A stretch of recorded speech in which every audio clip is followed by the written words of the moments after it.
أعوذ بالله من الشيطان الرجيم وسارعوا إلى مغفرة من ربكم وجنة أرضها السماوات والأرض أعدت للمتقين الذين ينفقون في السراء والضراء والكاظمين الغيظ والعافين عن الناس والله يحب المحسنين. معزز حاضرین، اللہ رب العزت ارشاد فرماتے ہیں اپنے رب کی مغفرت اور ایسی جنت کو حاصل کرنے میں جلدی کرو جس کی چوڑائی آسمان و زمین کے برابر ہے، جو اللہ تعالیٰ اپنے پرہیزگار بندوں کے لیے تیار کر رکھا ہے۔ وہ جو خوشحالی اور تنہائی میں اللہ کی راہ میں خرچ کرتے ہیں اور غصے کے وقت اپنے آپ کو کنٹرول کرتے ہیں اور لوگوں کو معاف کرتے ہیں، واللہ یحب المحسنین، اللہ احسان کرنے والوں کو پسند کرتے ہیں۔ دنیا میں ہر انسان خطا کار ہے، ہر ایک سے غلطیاں ہوتی ہیں اور ہر ایک سے غلطیاں ہو جاتی ہیں، لیکن غلطیوں میں جو معاف کر دے ایسا آدمی اللہ تعالیٰ کو بڑا محبوب ہے۔ معاف کرنا غلطیوں پر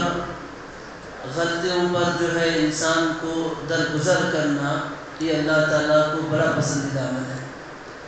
اللہ رب العزت خود جو ہے بندوں کو معاف کرتے ہیں، جیسا کہ ہم اور آپ دعائیں پڑھتے آ رہے ہیں، اللہم انک عفو، اللہ تعالیٰ تو معاف کرنے والا ہے، تحب العفو، اللہ معاف کرنے والوں کو پسند کرتا ہے، فاعف عنی، اللہ مجھے معاف کر دے۔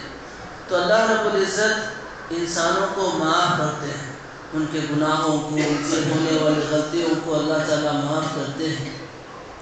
کتنا معاف کرتے ہیں اس کی کوئی حد نہیں، حتیٰ کہ قرآن و حدیث کا مطالعہ کیا جائے تو ایسی مثالیں ملتی ہیں کہ اللہ رب العزت کی معافی کی کوئی انتہا نہیں، اللہ تعالیٰ کے معافی کا کوئی کنارہ نہیں، اللہ تعالیٰ اتنا معاف کرتے ہیں۔ نبی کریم صلی اللہ علیہ وسلم کے پاس ایک آدمی آ کر کہنے لگا، یا رسول اللہ کم نعفو عن الخادم، ہم اپنے غلاموں کو کتنی مرتبہ معاف کریں؟ اور سبت آپ صلی اللہ علیہ وسلم خاموش رہے۔ پھر اس صحابی رسول نے سوال کیا، اللہ کے نبی ہم کتنا معاف کریں، کتنی مرتبہ اپنے غلاموں کو معاف کریں، کتنا درگزر کریں انہیں؟ آپ صلی اللہ علیہ وسلم پھر خاموش رہے۔ پھر وہی سوال کسی مرتبہ کیا کہ اللہ کے نبی ہم اپنے غلاموں کو، اپنے نوکروں کو، اپنے ساتھ رہنے والوں کو، کام کرنے والوں کو کتنا معاف کریں؟ اللہ کے نبی نے کہا، اعفو عنہ فی کل یوم 70 مرہ، کہا کہ اگر دن میں 70 مرتبہ بھی معاف کرنا پڑے تو انہیں معاف کرو۔ تو معاف کرنا یہ بڑی عظیم صفت ہے۔ یوسف علیہ السلام کے واقعے میں دیکھیں کہ ان کے بھائیوں نے اپنے والد کا قرب پانے کے لیے کیا کیا نہیں کیا۔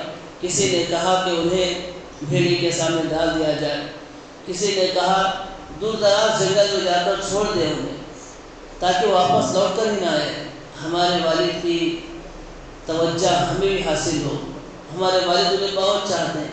کسی نے کہا کہ انہیں کنویں میں پھینک دیا جائے، کسی نے کہا کہ انہیں قتل کر دیا جائے۔ کئی بھائیوں نے، سارے بھائیوں نے مل کر ایک منصوبہ بندی کی جس کے تحت یوسف علیہ السلام کو جو ہے ان کے والد سے دور کر دیا گیا۔ جب یوسف علیہ السلام غلام کی شکل میں مصر گئے، مصر جانے کے بعد وہاں پر بادشاہ کے، مصر کے ولی کے پاس گھر میں رہے۔ اس کے بعد جب اللہ تعالیٰ نے انہیں کامیابی عطا کی، اس کے بعد جب وہ مصر کی نظامت سنبھالنے لگے، تب قحط سالی کے ایام میں ان کے بھائی جو ہے اناج کی تلاش میں مصر آئے، تو یوسف علیہ السلام انہیں پہچان لیا۔ تو جب بھائیوں کو پتہ چلا کہ یہ ہمارا بھائی ہے تو سارے بھائی خوف کھانے لگے، ڈرنے لگے کہ اب ہمارے ساتھ یہ کیا کرے گا، اس لیے کہ ہمیں ہے وہ جو بچپن میں اسے باپ کے پیار سے جدا کر دیا، اس کے گھر سے اسے الگ کر دیا، حتیٰ کہ اسے کنویں میں تک پھینک دیا، ہماری ہی وجہ سے اس نے غلامانہ زندگی عطا گزاری، ہماری ہی وجہ سے وہ قید خانے کو گیا، ہماری ہی وجہ سے کئی پریشانیاں اسے جھیلنی پڑی، اب ہمارے ساتھ وہ کیا کرے گا؟ تو یوسف علیہ السلام نے کہا، لا تثریب علیکم اليوم، کہا کہ آج کے دن کوئی بدلہ نہیں۔ کتنی تکلیفیں دی گئی، گھر سے دور کیا گیا، طرح طرح کی تکلیفیں دی گئی، یہاں تک پہنچنے کے مرحلے میں کبھی قید خانہ جانا پڑا، کبھی جھوٹے الزام لگائے گئے، کبھی کس طرح کی پریشانیوں کو جھیلنا پڑا۔ اس کے بعد جب اس مقام پر پہنچے تو ساری پریشانیوں کے باوجود انہوں نے کہا لا تثریب علیکم اليوم یغفر اللہ لکم، کہا کہ آج کے دن کوئی بدلہ نہیں، جاؤ میں نے تمہیں معاف کر دیا، اللہ تعالیٰ تمہیں معاف کرے۔ تو انبیاء کی تاریخ اگر دیکھیں تو انبیاء کو ان کی امتوں نے کئی تکلیفیں پہنچائی، کئی پریشانیاں پہنچائی، لیکن پھر بھی انبیاء نے جو ہے معاف کیا۔ اللہ کے نبی صلی اللہ علیہ وسلم سے سوال کیا گیا ای الناس افضل، اللہ کے نبی سب سے افضل انسان کون ہے، سب سے بہتر انسان کون ہے؟ نبی کریم صلی اللہ علیہ وسلم نے کہا کہ جس کی زبان سچی ہو، جس کا دل اچھا ہو، وہ سب سے افضل آدمی ہے۔ جس کا دل صاف ہو، جس کے دل کے اندر کوئی برازگی نہ ہو، جس کے اندر دل کے اندر کوئی گناہ نہ ہو، کوئی حسد نہ ہو، کوئی کسی کے تعلق سے جلن نہ ہو، کسی کے تعلق سے دشمنی نہ ہو، کہا کہ جس کا دل صاف اس کی زندگی صاف۔ سب سے افضل آدمی وہ ہے جس کی زبان سچی ہو، جس کا دل سچا ہو۔ اور معاف کرنا یہ اللہ تعالیٰ کو بڑا پسند ہے، معاف کرنا یہ سب سے بہترین کام ہے، گرچہ کہ ہمیں اپنا حق لینے میں اختیار ہے۔ اللہ تعالیٰ فرماتے ہیں وَإِنْ عَاقَبْتُمْ فَعَاقِبُوا بِمِثْلِ مَا عُوقِبْتُمْ بِهِ، اللہ فرماتے ہیں کہ اگر تمہیں کسی نے تکلیف پہنچائی تو تم بھی بدلے میں اسے اتنی تکلیف پہنچا سکتے ہو۔ کہا کہ اگر کوئی تمہیں نقصان پہنچایا تو تمہارا حق ہے کہ تم جو ہے اسی کو اتنا نقصان پہنچا سکتے ہو، لیکن وَلَئِنْ صَبَرْتُمْ، اللہ نے کہا اگر تم صبر کر لو، تمہیں نقصان پہنچانے کے باوجود تم انہیں معاف کر دو، اپنے آپ کو تم جو ہے انتقام لینے پر نہ ابھارو، معاف کر دو، اللہ نے فرمایا فَهُوَ خَيْرٌ لَكُمْ، کہا کہ وَلَئِنْ صَبَرْتُمْ، اگر تم انہیں معاف کر دو فَهُوَ خَيْرٌ لِلصَّابِرِينَ، کہا کہ اللہ تعالیٰ کے پاس اس سے کئی گنا بہترین بدلہ اللہ تمہیں تیار کر رکھا ہے۔ تو معاف کرنا یہ انسان کے اچھے ہونے کی علامت ہے۔ معاف کرنا، گرچہ انسان کو حق دیا ہے شریعت نے کہ جتنا اس نقصان پہنچایا ہے، جتنی تکلیف پہنچائی ہے، جتنا اس نے اسے پریشان کیا ہے، اس کا بدلہ وہ لے سکتا ہے، لیکن اس سے بہتر اس کے لیے یہ ہے اگر وہ معاف کر دے تو اللہ کے پاس اس کے لیے بڑا عظیم کام۔ اسی طرح معاف کرنے کی وجہ سے اللہ تعالیٰ ان کو معاف کرتا ہے۔ جو دنیا میں معاف کرتے ہیں غلطیاں کرنے والوں کو، اگر ان سے غلطیاں ہو جاتی ہیں تو معاف کرتے ہیں، تکلیف پہنچاتے ہیں معاف کرتے ہیں، اگر دشمنی کرتے ہیں، لڑ جاتے ہیں، بھڑ جاتے ہیں، تو کہا کہ اگر ایسے لوگ دنیا میں اگر ایک دوسرے کو معاف کرتے ہیں تو اللہ تعالیٰ کل قیامت کے دن ان کو معاف کرے گا۔ اللہ رب العزت ارشاد فرماتے ہیں وَلْيَعْفُوا وَلْيَصْفَحُوا، اللہ تعالیٰ کہتے ہیں کہ معاف کرو، درگزر کرو۔ أَلَا تُحِبُّونَ أَن يَغْفِرَ اللَّهُ لَكُمْ، کیا تمہیں یہ چیز پسند نہیں کہ اللہ تمہیں معاف کر دے؟ کیا تم یہ نہیں چاہتے کہ کل قیامت کے دن اللہ ہمیں معاف کر دے؟ کہا کہ اگر تم چاہتے ہو کہ کل اللہ تمہیں معاف کر دے، اللہ تعالیٰ کی مغفرت کے تم حقدار بن جاؤ، مستحق بن جاؤ، تو دنیا میں معاف کیا کرو، دنیا میں ایک دوسرے سے درگزر کرو، دنیا میں تمہیں جو تکلیف دے، چاہے اپنا ہو چاہے پرایا ہو، اسے معاف کرو۔ اسی طرح معاف کرنا یہ انبیاء کی صفت ہے۔ نبی کریم صلی اللہ علیہ وسلم سے پوچھا گیا اللہ کے نبی آپ کی زندگی میں سب سے تکلیف والا دن کون سا ہے؟ تو اللہ کے نبی صلی اللہ علیہ وسلم نے کہا کہ میری زندگی میں سب سے تکلیف والا دن وہ ہے جب میں طائف کو دعوت کے کام سے گیا، دعوت کی تبلیغ کے لیے گیا، تو وہاں کے لوگوں نے اسے مارا، وہاں کے لوگوں نے مجھے مارا۔ فرماتے فَضَرَبَهُ قَوْمَهُ فَدْمُوهُ، اتنا مارا کہ آپ لہو لہان ہو گئے، خون بہنے لگا آپ کے سے۔ وَهُوَ يَمْسَحُ الدَّمَ عَنْ وَجْهِهِ، سر سے خون بہنے لگا۔ اللہ کے نبی کہتے ہیں اپنے چہرے سے خون کو جو ہے صاف کرتے ہوئے کہنے لگا اللہ ان کو معاف کر دے۔ اللہ کے نبی دعوت کے کام سے گئے، آپ صلی اللہ علیہ وسلم کو اتنا مارا گیا کہ آپ کے چہرے سے خون بہنے لگا، سر آپ کا پھٹ گیا، لیکن پھر بھی باوجود اس کے آپ صلی اللہ علیہ وسلم کہتے ہیں اللہ مغفر لقومی، اللہ میرے قوم کو مجھے معاف کر دو، مجھے نہیں جانتے۔ اتنی تکلیف پڑھنے کے باوجود، لہو لہان ہونے کے باوجود، جسم سے خون کے شرابہ ہونے کے باوجود اللہ کے نبی صلی اللہ علیہ وسلم دعائیں کر رہے ہیں کہ اللہ انہیں معاف کر دے۔ تو معاف کرنا یہ انبیاء کی صفت ہے۔ اسی طرح فتح مکہ کے وقت جب اللہ کے نبی صلی اللہ علیہ وسلم مکہ فتح کرنے کے لیے آئے تو ہر ایک جس نے بھی آپ صلی اللہ علیہ وسلم کو مکی کی زندگی میں تکلیف دی، ہر ایک کے دل میں خوف تھا۔ کیوں؟ اس لیے کہ اس وقت ان کا وقت تھا، وہ اللہ کے نبی کو تکلیفیں دیتے، راستے میں کچرا پھینک دیتے، راستے میں کانٹے بچھا دیتے، گالیاں دیتے، آپ کو کبھی مارا بھی گیا، آپ کے سر سے خون بھی نکالا گیا، آپ صلی اللہ علیہ وسلم کا چلنا پھرنا دشوار بھی کر دیا، جس نے آپ کو عبادت کرنے سے بھی روکا گیا، دعوت کے کام سے بھی روکا گیا، بھلائی کے حکم دینے سے بھی روکا گیا۔ کہا کہ جس نے بھی آپ صلی اللہ علیہ وسلم کو تکلیف دی، جب مکہ فتح ہونے لگا ہر ایک کے دل میں خوف ہونے لگا، اسے یاد آنے لگی اس کی تکلیفیں کہ میں نے محمد کو فلاں تکلیف پہنچائی، میں نے محمد کے ساتھ ایسا کیا ہے، میں نے محمد کو مارا ہے، گالیاں دی ہیں، برا بھلا کہا ہے، میں نے محمد کے ساتھ برا سلوک کیا ہے، میں نے اس کی راہ میں کانٹے بچھائے ہیں۔ ہر ایک کو اپنی تکلیف یاد آنے لگی، حتیٰ کہ جب اللہ کے نبی مکے میں داخل ہونے لگے ہر ایک نے یہ طے کر لیا اب ہم محمد کے ہاتھ سے بچنے والے نہیں۔ جس طرح کی اسے تکلیف پہنچائی ہے، اللہ کے نبی کو پریشان کیا ہے، آج گن گن کر ہر ایک کا بدلہ لے گا، آج گن گن کر ہر ایک سے اپنا انتقام لے گا۔ آج کسی کے لیے کامیابی نہیں، کوئی بچنے والا نہیں۔ اللہ کے نبی صلی اللہ علیہ وسلم مکے میں داخل ہوئے تو داخل ہو کر کہنے لگے لا تثریب علیکم اليوم، آج کے دن میں وہی کہوں گا جو بات یوسف نے اپنے بھائیوں سے کہی تھی، آج کے دن تم پر کوئی بدلہ نہیں۔ اذهبوا انتم الطلقاء، کہا کہ چلے جاؤ تم سب کے سب آزاد ہو۔ کیسا معاف کیا آپ نے؟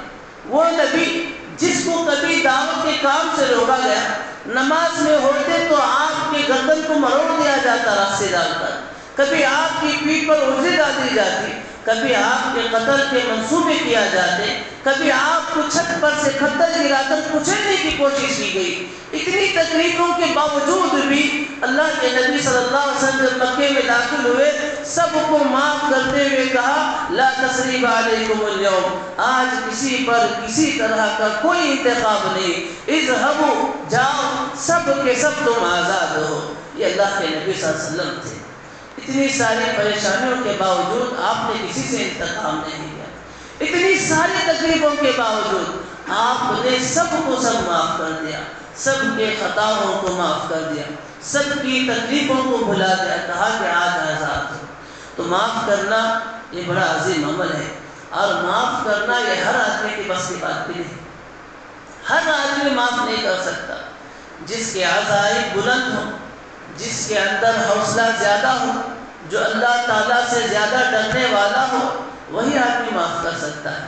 اللہ تعالیٰ فرماتے ہیں وَلَمَنْ صَبَرَ وَغَفَرَ، جو صبر کر لے معاف کر دے، إِنَّ ذَلِكَ لَمِنْ عَزْمِ الْأُمُورِ، کہتے ہیں کہ یہ بڑے ہمت والوں کی بات ہے۔ ایسے ہی سب معاف نہیں کر دیتے، اگر غلطی ہو جائے تو ہر انسان فوراً بدلہ لینے پر آمادہ ہو جاتا ہے۔ اس نے مجھے تکلیف دی، باہر آئے آپ کو دیکھتا ہوں، اس نے مجھے پریشان کیا، اس کو اچھا وقت میں لکھے نہیں سکتا۔ ہر آدمی انتخاب لینے کے پیچھے بھاگتا ہے۔ اللہ تعالیٰ کہتے ہیں کہ معاف وہی کرتا ہے جس کی ہمت بلند ہوتی ہے، جس کو اللہ پر یقین ہوتا ہے، تو کل میدان حشر میں اللہ کے سامنے کھڑے ہونے کے لیے، اللہ کی رضا حاصل کرنے کی خواہش رکھتا ہے، وہی لوگ معاف کرتے ہیں۔ اسی طرح اللہ تعالیٰ فرماتے ہیں جو آدمی دنیا میں معاف کرتا ہے اللہ اس کی عزت کو بڑھا دیتے ہیں۔ معاف کرنا یہ عزت کا کام ہے، گرچہ ہم اور آپ کو سمجھ میں آتا ہوگا، ہمارے درمیان ہوتا ہوگا کہ اس نے اس کا بدلہ نہیں لیا تو کہتے ہوئے کہ یہ گھر گیا ہے، اس کے پاس طاقت نہیں، آپ نے نہیں دیکھا کہ فلاں وقت اس نے فلاں بات کی، پھر بھی وہ چلا گیا، دوسری نہیں، اپنے حق کے لیے لڑ نہ سکتا، کہا کہ فلاں وقت میں دیکھا کہ اس سے مار کھا کر آ رہا ہے، پھر بھی کوئی جواب نہیں دیا، طاقت نہیں ہے اس کے پاس، بزدل ہے یہ، گرچہ لگتا ہوگا کہ اس کا یہ معاف کرنا ہماری نگاہوں میں اس کی کم طاقت اور ہونے کی علامت ہے، اس کا معاف کرنا ہماری نگاہوں میں اس کی بزدلی کی علامت ہو، لیکن اللہ کے نبی فرماتے ہیں ما زاد اللہ عبدا بعفو الا عزا، جو بندہ دنیا میں معاف کرتا ہے اللہ تعالیٰ اس کو معزز بنا دیتے ہیں لوگوں میں، اس کو عزت دیتے ہیں لوگوں میں، دنیا میں کا اس کو دنیا کے اندر اسے عزت دار بنا دیتے ہیں۔ کیوں؟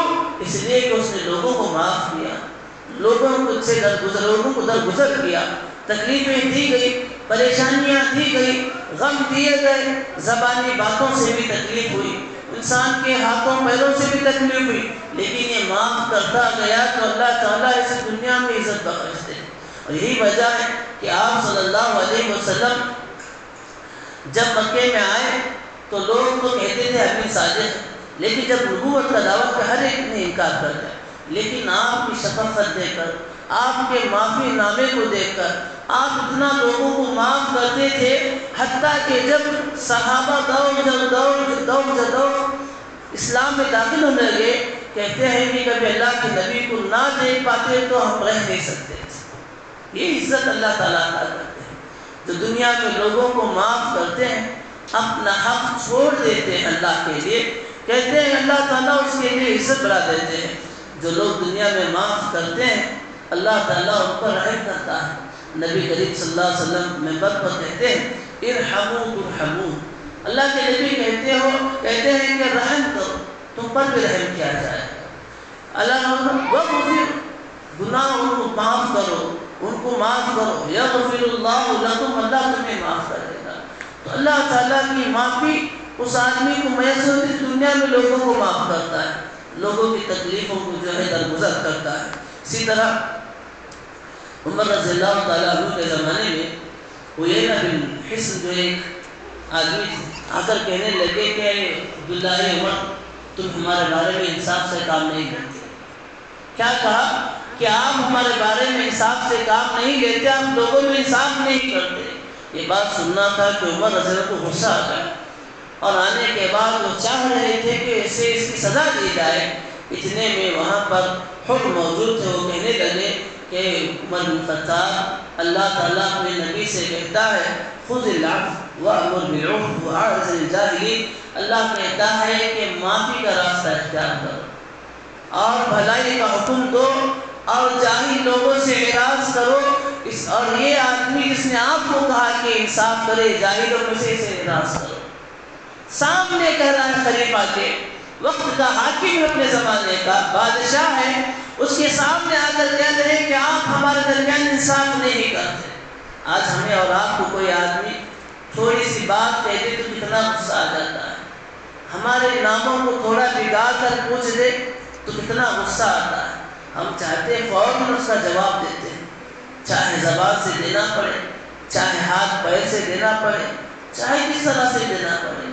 یہ تو خلیفہ ہے وقت کے، ان سے آ کر کہتا ہے کہ آپ انصاف نہیں کرتے۔ تو وہ عمر کو غصہ آیا تو کہا کہ صحابی موجود تھے، انہوں نے کہا کہ یہ معاف کرو، معاف کر دیا۔ اس لیے کہ عمر جب بھی قرآن کی کسی آیت کی تلاوت کر دی جاتی تو وہ اس کے سامنے ٹہر جاتے، اف تک نہ کہتے۔ وہ عمر جس کے بارے میں اللہ کے نبی نے کبھی کہا کہ اگر میرے بعد کوئی نبوت کا حقدار ہوتا، نبی بنتا تو وہ عمر ہوتا۔ وہ عمر جس کے بارے میں اللہ کے نبی نے کہا یا عمر اگر تم جس راستے سے تم گزرتے ہو، اگر شیطان تمہیں دیکھ لے کہ اس راستے سے گزر رہے ہو تو شیطان اپنا راستہ بدل دیتا ہے۔ وہ عمر جو کبھی رویا کرتے اپنی بادشاہت میں، کہا کرتے کہ میں مدینے میں ہوں، اگر عراق کے راستے میں کوئی گدھا یا کوئی خچر ٹھوکر کھا کر گر جائے تو مجھے خوف ہے اس بات کا کہ کل قیامت کا دن ہو، اللہ تعالیٰ مجھ سے یہ سوال کرے کہ اے عمر عراق کی فلاں سڑک کو تو نے سیدھا کیوں نہیں کیا، تیرے سیدھا نہ کرنے کی وجہ سے فلاں خچر جو ہے ٹھوکر کھا کر گر گیا۔ وہ عمر جو جانوروں کے بارے میں تک سوچا کرتے تھے، ایسے عمر کے بارے میں کہا کہ انصاف نہیں کرتے۔ اور وہ عمر جس کے سامنے قرآن کی آیت پڑھی گئی، چاہے غصہ کتنا سخت کیوں نہ ہو وہ معاف کر دے۔ اسی طرح ایک اور ایک صحابی تھے، ان کے پاس گھر کی کام کرنے والے ایک عورت، لو جی آپ کے پاس جو ہے شوربہ بنا کر لائے، سالن بنا کر لائے، جلد بازی میں سالن دینے گئی تو ان کے ہاتھ پر سالن گر گیا، غصہ آ گیا، غصہ آ گیا تو اور وہ چاہ رہے تھے کہ غصے کا بدلہ غصے سے دے، اسے سزا دے.